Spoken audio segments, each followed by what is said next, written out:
नमस्कार, prime news आप देख रहे हैं। आपके साथ मैं हूं मेघना सचदेवा। स्वागत है आपका उत्तराखंड प्राइम में। चलिए शुरुआत करते हैं खबरों की। चमोली आपदा से प्रभावित इलाकों में ऋषिगंगा घाटी और तपोवन में लापता लोगों की खोजबीन लगातार जारी है। इस आपदा में लापता 206 लोगों में से अब तक 70 लोगों के शव और 30 मानव अंग बरामद कर लिए गए हैं। वहीं 134 लोग अब भी लापता है। आपको बता दें कि इन शवों में से 41 की शिनाख्त हो चुकी है। इस बीच तपोवन इंटेक टनल में लगातार मंकिंग सफाई भी जारी है। हालांकि टी पॉइंट तक मशीन पहुंच गई है, लेकिन टनल में पानी और मलबे के रिसाव के चलते लापता 35 लोगों की जानकारी अभी तक नहीं लग पाई है। तो चमोली आपदा जिसने कई परिवारों को उजाड़ दिया, रेस्क्यू ऑपरेशन अब भी जारी है। 134 लोग अब भी लापता है। कई शव बरामद किए गए हैं। 70 शव अब तक लगभग बरामद कर लिए गए हैं। मानव कंकाल बरामद किए गए हैं, अंग बरामद किए गए हैं। हालांकि अब भी कई ऐसे लोग हैं जिनकी कोई जानकारी नहीं कि आखिर इस जल प्रलय के बाद वो लोग कहां गए। इसमें बड़ी संख्या एनटीपीसी के काम में लगे हुए मजदूरों की है। उस प्रोजेक्ट में तमाम मजदूर थे, वो पानी के साथ बहते चले गए। तमाम वीडियोस भी सामने आए थे, डरा देने वाली तस्वीरें सामने आई थी। और अभी तक चमोली आपदा को लेकर रेस्क्यू ऑपरेशन जारी है। हालांकि आपको बता दें, तमाम परेशानियां इसके रेस्क्यू ऑपरेशन के दौरान सामने आ रही हैं। जहां पर टनल के अंदर मलबा पानी फंसा हुआ है, लेकिन मशीन धीरे धीरे कर टनल के अंदर तक पहुंच रही है। मलबा हटाने का काम किया जा रहा है। तस्वीरों में आप देख भी सकते हैं कि मशीनों के द्वारा मलबा हटाने का काम किया जा रहा है, लेकिन बीच बीच में रेस्क्यू ऑपरेशन को रोका भी जा रहा है, क्योंकि वहां पर पानी का बहाव तेज हो जाता है। हालांकि इस जल प्रलय के बाद, इस आपदा के बाद कई परिवार उजड़ गए हैं। 134 लोग ऐसे हैं जिनके बारे में अब तक कोई जानकारी सामने नहीं आई है। लगातार रेस्क्यू ऑपरेशन जारी है। पूरी तरह से प्रशासन की तरफ से मॉनिटरिंग की जा रही है। तमाम बड़े अधिकारी भी लगातार यहां पहुंच रहे हैं, लेकिन 134 लोगों के लापता होने से इनके परिवारों पे दुखों का पहाड़ टूट पड़ा है और कई बार इनके सब्र का बांध टूटा। प्रशासन को इन्होंने कोसा भी, उन पर अपना गुस्सा भी जाहिर किया, लेकिन फिलहाल किसी के हाथ में कुछ भी नहीं है। सिर्फ रेस्क्यू ऑपरेशन चलाया जा रहा है। फोन लाइन पर हमारे सहयोगी पुष्कर सिंह नेगी जुड़ गए हैं। पुष्कर सिंह, चमोली हादसे को लेकर, चमोली आपदा को लेकर रेस्क्यू ऑपरेशन अब भी जारी है। 134 लोग ऐसे हैं जो अब भी लापता हैं। फिलहाल रेस्क्यू ऑपरेशन को लेकर अपडेट क्या कुछ है पुष्कर? मैं आपको बता दूं कि लगातार जिस तरह से जो रेस्क्यू हो, चाहे आपका सर्च अभियान हो, चाहे आपके तमाम सारे जो 7 फरवरी को जो आपदा आई थी, इसमें भी जो है 134 लोग लापता बताए जा रहे हैं। और मेघना, सबसे बड़ी बात यह है कि जो टनल था, टनल का जो काम जो है यहाँ पे आप जो है 30 मीटर के करीब जो है यहाँ पे पहुंच गए हैं। हो सकता है कि कल यहाँ पे जो 35 लोग जो टनल के अंदर फंसे हुए बताए जा रहे थे, इनका भी यहाँ पे रेस्क्यू कर दिया जाएगा। लेकिन अभी भी जो है लगातार जो है, चाहे एसडीआरएफ हो चाहे एनडीआरएफ हो, लगातार यहाँ पे रेस्क्यू कर रहा है। लेकिन जिस तरह से जो लोग जो है दूर दूर से आ रहे, चाहे वो छत्तीसगढ़ से आया हो, चाहे वो महाराष्ट्र से आया हो, वो अभी भी 7 तारीख से लेकर और अभी भी जो है टनल के सामने बैठा हुआ है, दुख जाहिर कर रहा है कि कब तक हमारे जो प्रियजन है, अब डेड बॉडी तो मिलना असंभव ही हमको लगता है, क्योंकि समय भी ज्यादा हो चुका। क्योंकि अब तो सब मानव अंग ही मिल पाएंगे, क्योंकि अब रेस्क्यू में भी देरी हो गई है, देरी से चल रहा है, टाइम भी ज्यादा होगा। तो लगातार प्रशासन हो, चाहे तमाम सारी जो भी अटकलें हो, चाहे एसडीआरएफ, एनडीआरएफ, आर्मी, चाहे वायुसेना हो, सर्च अभियान से लेकर आपका रेस्क्यू लेकर आकर तमाम सारी जो भी कमियां इसमें थी उसको पूरा किया जाए। क्योंकि आपने देखा होगा कि पिछले दिनों भी जो प्रियजन थे, उनका गुस्सा भी यहाँ पे जाहिर है कि रेस्क्यू में देरी हुई, इसको लेकर भी प्रशासन मुस्तैद था। उसके बाद फिर रेस्क्यू है, अभी भी चल रहा है रेस्क्यू। दिन रात यहाँ पे रेस्क्यू का काम हो रहा है। टनल में मलबा भी हटाया जा रहा है, क्योंकि पानी भी आ जा रहा है टनल में, क्योंकि लगातार जो है दिक्कतों का सामना भी जो रेस्क्यू जो हमारी टीम एसडीआरएफ, एनडीआरएफ करी, उनको मलबा आने के कारण और पानी आने के कारण जो टनल का काम रोकना भी पड़ा था। उसको लेकर अभी भी यहाँ पे जो है रेस्क्यू चल रहा है। तो अभी भी जो है आपने देखा होगा कि 70 लोगों की यहाँ पे जो डेड बॉडियां मिल चुकी हैं और 29 मानव अंग भी अलग अलग स्थानों पे यहाँ पे रेस्क्यू की गई। तो लगातार रेस्क्यू हो रहा है, लेकिन अभी भी जो है लोग यहाँ पे, मेघना मैं बता दूं, अभी भी लोग जो है यहाँ पे, चाहे वो बैराज का हिस्सा हो, चाहे आपका टनल, तपोवन का जो टनल है, यहाँ पे लोग आस लगाए हुए बैठे हैं कि कब हमारी डेड बॉडी, हमारे प्रियजनों को जो डेड बॉडी लेके जो है एसडीआरएफ, एनडीआरएफ जो बाहर लेके आ जाए। तो आस लगाते पूरी, चाहे वो महाराष्ट्र से यहाँ पे पहुंचा हुआ हो, चाहे वो उत्तर प्रदेश से पहुंचा हो, चाहे उत्तराखंड से पहुंचा हो, तो तमाम सारे लोग यहाँ पे अभी भी जो है जोशीमठ में रुके हुए हैं, आस लगाए हैं कि कब हमारे प्रियजन की बॉडी यहाँ पे बिल्कुल पुष्कर, अगर देखा जाए रेस्क्यू ऑपरेशन अभी जारी है, प्रशासन तमाम कोशिश कर रहा है। हालांकि इस रेस्क्यू ऑपरेशन को लेकर जो भी अपडेट आएगी आपसे हम लेते रहेंगे। फिलहाल धन्यवाद जुड़ने के लिए हमारे साथ। चलिए आगे बढ़ते हैं खबरों में। उत्तराखंड विधानसभा का बजट सत्र ग्रीष्मकालीन राजधानी गैरसैंण में 1 मार्च से शुरू होने वाला है। सत्र की तैयारियां और विपक्ष के सहयोग के मुद्दे को लेकर हमारे सहयोगी स्नेह कमल ने उत्तराखंड के विधानसभा अध्यक्ष प्रेमचंद अग्रवाल से बातचीत की। उन्होंने क्या कुछ कहा ये आपको सुनवाते हैं। उत्तराखंड विधानसभा का बजट सत्र आगामी 1 मार्च से शुरू होना है। आइए इस पर चर्चा करेंगे हम उत्तराखंड विधानसभा के अध्यक्ष प्रेमचंद अग्रवाल जी से। अग्रवाल जी, जिस तरह से विधानसभा का सत्र शुरू होना है, क्या सत्र से पहले कोई सर्वदलीय बैठक आपने आयोजित की है? देखिए, बजट सत्र हमारा 1 मार्च से प्रारंभ हो रहा है और चूँकि हमारे यहाँ भराड़ीसैंण को, जिसको हमने माननीय मुख्यमंत्री जी के द्वारा ग्रीष्मकालीन राजधानी घोषित किया गया था, उसमें बजट सत्र होना है। और उससे पहले 28 तारीख को दलीय बैठक हम लोग करेंगे और कार्य मंत्रणा समिति की बैठक भी करेंगे, क्योंकि एक परंपरा भी है और एक अपेक्षा रहती है कि तमाम जो हमारे विधानसभा में दल हैं उनसे हम आग्रह करें कि हमारा ये सत्र ठीक ठाक संपन्न हो। और जो भी हमारे सरकार की तरफ से, विपक्ष की तरफ से जब बातचीत के दौरान विषय आता है तो कोशिश यही हम करते हैं कि सदन भी ठीक चले और विपक्ष का जो भी मुद्दा आए सरकार उसका ठीक से जवाब दे। तो 28 तारीख को गैरसैंण में ही शाम को हम लोग दलीय बैठक और कार्य मंत्रणा समिति की बैठक कर रहे हैं। तो इस बार जो है विधानसभा की कार्रवाई जो है अस्थायी जो आपकी जो है राजधानी है, आपने उसको कहा ग्रीष्मकालीन राजधानी है, तो क्या वहाँ पे मुकम्मल और पर्याप्त तैयारियाँ हैं इस बार? पूरी तरह से हम लोग तैयार हैं। वैसे आपकी जानकारी में मैं बताना चाह रहा हूँ कि आज से पहले भी हम लोगों ने वहाँ विधानसभा के अच्छे सत्र जो हैं संपन्न किए हैं। कोई विशेष कोई दिक्कत परेशानी नहीं आई है और उसके बावजूद हमारे इस वाले सत्र में तो बहुत ज़्यादा हम लोग तैयारी इस रूप में भी कर रहे हैं क्योंकि कोरोना का कार्यकाल चल रहा है। ऐसी स्थिति में कोरोना से हम लोग कैसे निपटेंगे, कैसे हमारा वहाँ सोशल डिस्टेंसिंग, कैसे हम लोग थर्मल स्कैनिंग, कैसे हम मास्क और सैनिटाइज़र का इस्तेमाल करना, ये व्यवस्थाएँ हम लोग कर रहे हैं। और आपको जानकारी देना चाह रहा हूँ कि सभी माननीय विधायकों का, अधिकारियों का, कर्मचारियों का या जो लोग वहाँ पे व्यवस्था में लगेंगे उन सभी को RT-PCR का टेस्ट करा के ही जाना होगा। और जो लोग जिनको डोज लग चुकी है 2 और उन 2 डोज जो वैक्सीन जो लग गई तो उसका यदि वो अपना प्रमाण पत्र देंगे कि भाई हम लोग 2 डोज हमें लग चुकी है तो उनको RT-PCR की आवश्यकता नहीं है, उसको भी हम स्वीकार करेंगे। और निश्चित रूप से हमारे इस सदन में, इस सत्र में कोई दिक्कत आने वाली नहीं है क्योंकि मेरे यहाँ व्यवस्थाएं लगभग, पिछली बार भी मैं 26 जनवरी को वहाँ व्यवस्थाओं को देखने गया था। अभी मेरे सचिव विधानसभा के वहाँ पे कल गए हैं और तमाम हमारे स्टाफ, कर्मचारी सब लोग वहाँ पे मुस्तैद कर दिए गए हैं। व्यवस्थाएं पूरी तरह से मुकम्मल होंगी।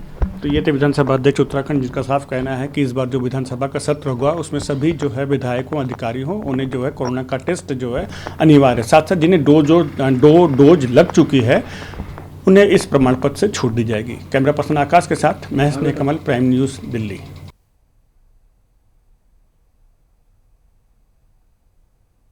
मसूरी नगर पालिका अधिशासी अधिकारी आशुतोष सती ने मसूरी मॉल रोड पर चल रहे वाहनों और सड़क किनारे पार्क हुई गाड़ियों की चेकिंग की है। मॉल रोड पर किसी भी हाल में प्रतिबंधित वक्त पर वाहनों को न जाने के निर्देश दिए गए।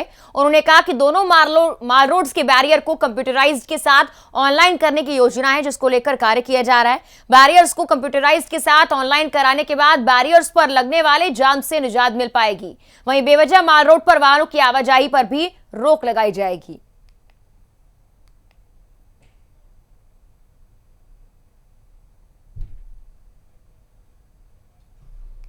मसूरी की जान है और सभी लोग यहाँ पे घूमने आते हैं, स्पेशली पैदल वॉक करने के लिए आते हैं। तो हमारा उद्देश्य ये है कि मॉल रोड को इस तरीके से व्यवस्थित की जाए कि जो भी यहाँ पर्यटक घूमने आता है वो उसका पूरा लुत्फ उठा सके। तो इसी के क्रम में आज हमने जो गाड़ियाँ पार्क की जाती हैं, अव्यवस्थित तरीके से पार्क की जाती हैं या जो बिना पास के अंदर जा रहे हैं, ताकि उससे पालिका का जो रेवेन्यू है वो भी लीकेज ना हो और गाड़ियाँ जो हैं अव्यवस्थित तरीके से पार्क ना हो मॉल रोड में, उसी के तहत ये अभियान। कैंट विधायक हरबंस कपूर ने नई दिल्ली में केंद्रीय रक्षा मंत्री राजनाथ सिंह से मुलाकात की। इस दौरान उन्होंने देहरादून छावनी परिषद क्षेत्र में स्वच्छ भारत मिशन के तहत सीवर लाइन बिछाने का अनुरोध किया। दरअसल प्रधानमंत्री नरेंद्र मोदी की ओर से देश भर में स्वच्छ भारत अभियान चलाया जा रहा है, जिसके तहत स्वच्छता के कई कार्य भी किए जा रहे हैं और इसका व्यापक असर धरातल पर दिखाई पड़ रहा है। लेकिन रक्षा मंत्रालय के अंदर आने वाली छावनी परिषदों में ये योजना लागू नहीं है। हरबंस कपूर ने स्वच्छ भारत मिशन के तहत देहरादून में छावनी क्षेत्र में सीवर लाइन बिछाने का काम शुरू करवाने का अनुरोध किया है। तो हरबंस कपूर ने रक्षा मंत्री से मुलाकात की है और स्वच्छता अभियान को बढ़ाने का, छावनी में सीवर लाइन बनाने का अनुरोध किया है।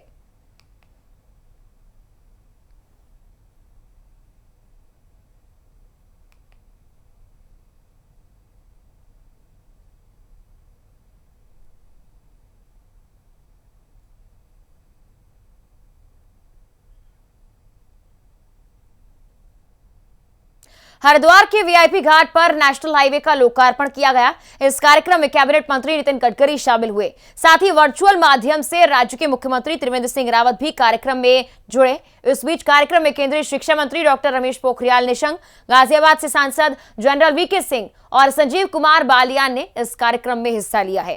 तो नेशनल हाईवे का लोकार्पण हुआ है। वर्चुअली सीएम रावत भी जुड़े हैं इस कार्यक्रम में।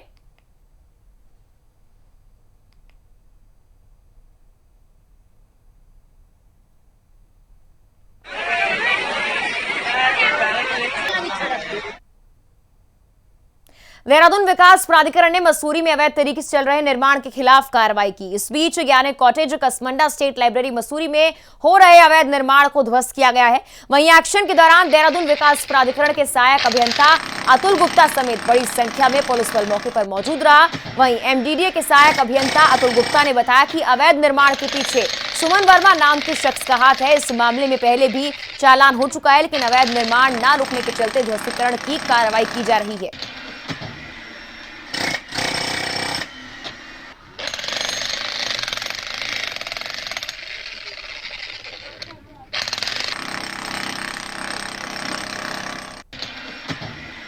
आपको बता दें, लगातार अवैध निर्माण को लेकर प्रशासन काफी सख्त है। विकास प्राधिकरण की कार्रवाई सामने आई है, जहां पर पहले भी इस अवैध निर्माण को लेकर चालान काटा गया है। डोईवाला में कई दिन के संघर्ष और तमाम राजनीतिक पार्टियों के आंदोलन के बाद अब लोगों को टोल टैक्स में राहत दे दी गई है। वहीं टोल टैक्स वसूल कर रही कंपनी रिद्धि सिद्धि राजस्थान के अधिकारियों ने डोईवाला को टोल से राहत देने का ऐलान किया है। बीजेपी के नगर मंडल अध्यक्ष विनय खंडवाल, जिला उपाध्यक्ष विक्रम सिंह नेगी और तमाम बीजेपी नेताओं की मौजूदगी में टोल प्लाजा के अधिकारी दीपक ने प्रेस कॉन्फ्रेंस करके डोईवाला को टोल टैक्स मुक्त रखने की जानकारी दी है। वहीं ये बताया कि डोईवाला विधानसभा के निजी वाहन पर फास्टैग लगाकर और गाड़ी की आरसी और आईडी के साथ टोल प्लाजा के ऑफिस में आकर वाहनों को सिस्टम में अपडेट कराना होगा, जिसके बाद लोकल गाड़ियों को टोल टैक्स प्लाजा पर वसूले जाने वाले टैक्स में छूट मिलेगी। का होना चाहिए और टोल रिद्धि सिद्धि का संचालक बोल रहा हूँ और स्थानीय मांग को ध्यान में रखते हुए व्यक्तिगत वाहनों को जो 275 रुपये यहाँ पे शुल्क है उसको मैंने मार्च से फ्री करवा दिया है। उसमें आपको कोई शुल्क नहीं दिया जाएगा। इसके लिए आपको सर्वप्रथम गाड़ी के अंदर फास्टैग अनिवार्य रूप से लगाया जाएगा। अगर वो नहीं होगा तो उसको कोई इस तरह की सुविधा नहीं मिलेगी। फास्टैग लगवाने के पश्चात आपको गाड़ी लाने की यहाँ कोई आवश्यकता नहीं है, सिर्फ गाड़ी में फास्टैग होना चाहिए। उसके साथ हमारे यहाँ पे टोल पे आना पड़ेगा। आपका वोटर आईडी जो डोईवाला क्षेत्र का होना चाहिए और गाड़ी की आरसी जो कि डोईवाला क्षेत्र की होनी चाहिए, उनकी केवाईसी नोट की जाएगी और उसको हमारे कंप्यूटर से अपडेट किया जाएगा। उसके बाद ये सुविधा आपकी व्यक्तिगत वाहन के लिए ही मिल पाएगी।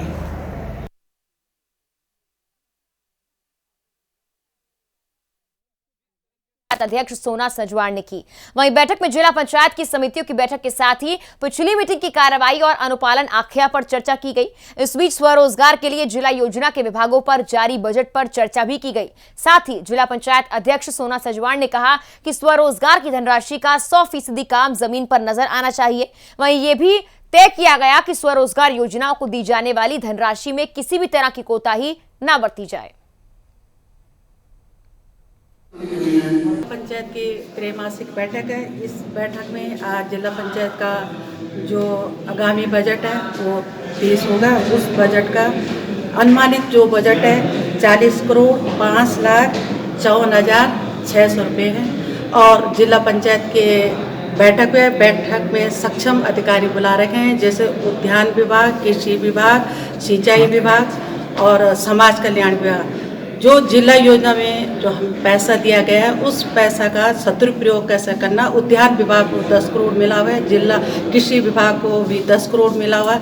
जो हमारी भारत सरकार की और राज्य सरकार की जो गाइडलाइनें हैं, जो मतलब जिला योजना से जिनसे ये पैसा दिया गया है, उसकी समीक्षा बैठक भी की जा रही है। और साथ साथ में जिला पंचायत के माध्यम से और जिला पंचायत अध्यक्ष की ओर से सारे अधिकारियों को निर्देश दे चुके हैं कि उद्यान विभाग से, कृषि विभाग से जो हमारे पहाड़ों के पलायन के लिए और जो हमारी सरकार की जो मुख्य योजना है, जो हमारे कृषकों के लिए, जो हमारे नौजवान युवकों के लिए और महिला उत्थान के लिए, जिसमें हमारे माननीय प्रधानमंत्री जी और हमारे मुख्यमंत्री जी भी और हमारा जो पूरा भारतवर्ष है आत्मनिर्भर भारत बनना चाह रहा है, ये हमारे उद्यान विभाग से और कृषि विभाग से, इस विभागों से संबंधित है। और सारे अधिकारियों को इसमें निर्देश दिए गए हैं कि धरातल पे काम होना चाहिए और जिला योजना के काम की समीक्षा बैठक की जा रही है। चमोली के गैरसैंण में 1 मार्च से शुरू हो रहे विधानसभा के बजट सत्र को लेकर जिला प्रशासन ने तैयारियां शुरू कर दी हैं। इस बीच चमोली की जिलाधिकारी स्वाति एस भदौरिया ने जिले के आला अधिकारियों के साथ मीटिंग की। वहीं उन्होंने इस मीटिंग में व्यवस्थाओं की समीक्षा की। साथ ही उन्होंने सत्र की अलग अलग व्यवस्थाओं के लिए नोडल अधिकारी नियुक्त किए और सत्र से पहले की सभी व्यवस्थाएं पूरी करने के निर्देश भी दिए। इस बीच जिलाधिकारी ने नोडल अधिकारियों को विधानसभा बजट सत्र में शामिल हो रहे सभी मंत्रियों, विधायकों और शासन के बड़े अधिकारियों के आवास आरक्षित करने के साथ ही सभी व्यवस्थाओं को सुनिश्चित करने के निर्देश दिए हैं। जिसके बाद एसडीएम ने गैरसैंण, आदिबद्री, कर्णप्रयाग, गौचर सहित जिले सीमा से जुड़े दूसरे जिलों में बने गेस्ट हाउस और होटल्स में आवासों को भी अधिग्रहित करने के लिए कहा है। वहीं इस मीटिंग में जिलाधिकारी स्वाति एस भदौरिया ने और भी कई तरह की तैयारियों का जायजा लिया है।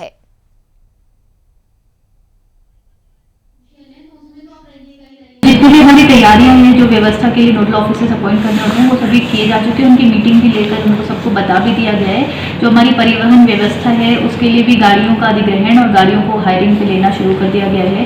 बैरिकेडिंग वहाँ पे ऑलरेडी काम शुरू हो चुका है। अस्थायी जेल के लिए भी स्थान चिन्हित कर लिया गया है और वहाँ पे भी उसकी सभी व्यवस्थाएं की जा रही हैं। बाकी जो आवास एवं भोजन की व्यवस्था होती है वो सब भी पूर्ण की जा चुकी हैं। और कनेक्टिविटी जैसे वहाँ पे थोड़े से इश्यूज रहते हैं, तो इस बार हमारी जियो से भी बात हुई है और जियो भी वहाँ पे 2 टावर लगवा रहे हैं और उनको इनफैक्ट हम लोगों ने बोला है कैनोपी भी लगा दे, जिससे अगर किसी अन्य का सिग्नल नहीं भी आता है तो तत्काल कोई जियो का सिम लेकर वहाँ पे अपना संचार एटलीस्ट बाधित ना हो।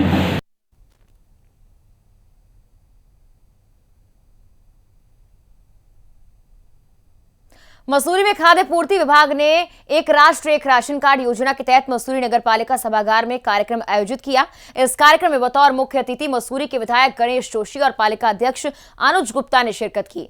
वहीं इस कार्यक्रम में लोगों को डिजिटल राशन कार्ड बांटे गए। इस दौरान मसूरी के विधायक गणेश जोशी ने लोगों से सरकार की तरफ वितरित किए जाने वाले राशन से जुड़ी जानकारी ली, तो दूसरी ओर खाद्य पूर्ति विभाग के अधिकारियों को लोगों को राशन वितरण में किसी प्रकार की दिक्कत न हो, इसको लेकर भी निर्देश दिए गए हैं।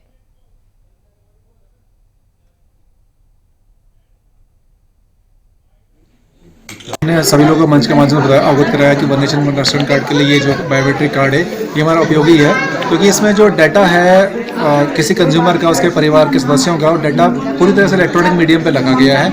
डिजिटल डाटा है, सारे मेंबर्स जो हैं आधार कार्ड से लिंक हैं। तो ये भी अभी डिस्कशन हुआ था, सूचना सबको दी गई, उपभोक्ता को दी गई कि राशन कार्ड का, पीवीसी कार्ड, डिजिटल कार्ड का मतलब ये है कि उसके आधार से लिंक है, अब वो व्यक्ति दूसरी जगह अपना राशन कार्ड नहीं बना सकता है। तो डुप्लीकेसी तो यहीं पर खत्म हो गई है। जहाँ तक ट्रांसपेरेंसी और राशन डिस्ट्रीब्यूशन की बात हो गई, तो सरकार की ये व्यवस्था है कि बायोमेट्रिक रूप से राशन बटेगा। बायोमेट्रिक मतलब व्यक्ति जाएगा, उसके परिवार का सदस्य जाएगा, वो अंगूठा लगा के अपना राशन प्राप्त करेगा। तो ये हम ट्रांसपेरेंसी की तरफ बढ़ रहे हैं। डुप्लीकेसी खत्म होना ही अपने आप में एक ट्रांसपेरेंसी है। फिर राशन डिस्ट्रीब्यूशन सिस्टम जब इलेक्ट्रॉनिक माध्यम से होगा तो इलेक्ट्रॉनिक रूप से दर्ज होगा। तो यहाँ भी हमारी जो कुछ कमियां थी उसको सुधारते हुए आगे बढ़ रहे हैं। इससे बहुत संभावना है कि हम लोग काफ़ी आगे बढ़ रहे हैं। और डुप्लीकेसी और जो राशन की आपने बात कही है, कभी इस संभावना ऐसी, इसकी संभावना को हम खारिज कर सकते हैं। प्रदेश के उच्च शिक्षा मंत्री धन सिंह रावत आज पौड़ी को पर्यटन सर्किट से जोड़ने के लिए देवप्रयाग पौड़ी मोटर मार्ग पर चिनार के पौधों का वृक्षारोपण करने पहुंचे। धन सिंह रावत ने बताया कि पौड़ी को पर्यटन सर्किट से जोड़ने के लिए प्रदेश सरकार लगातार काम कर रही है। इससे पौड़ी में पर्यटन की आवाजाही बढ़ जाएगी। वहीं उन्होंने बताया कि अभी उन्होंने 500 चिनार के पौधे लगाए हैं। इस बीच जिला उद्यान अधिकारी नरेंद्र कुमार ने बताया कि पौड़ी को पर्यटन सर्किट से जोड़ने के लिए आज देवप्रयाग पौड़ी मोटर मार्ग पर 500 चिनार के पौधों का रोपण किया गया, जिनका लगातार निरीक्षण भी किया जाएगा।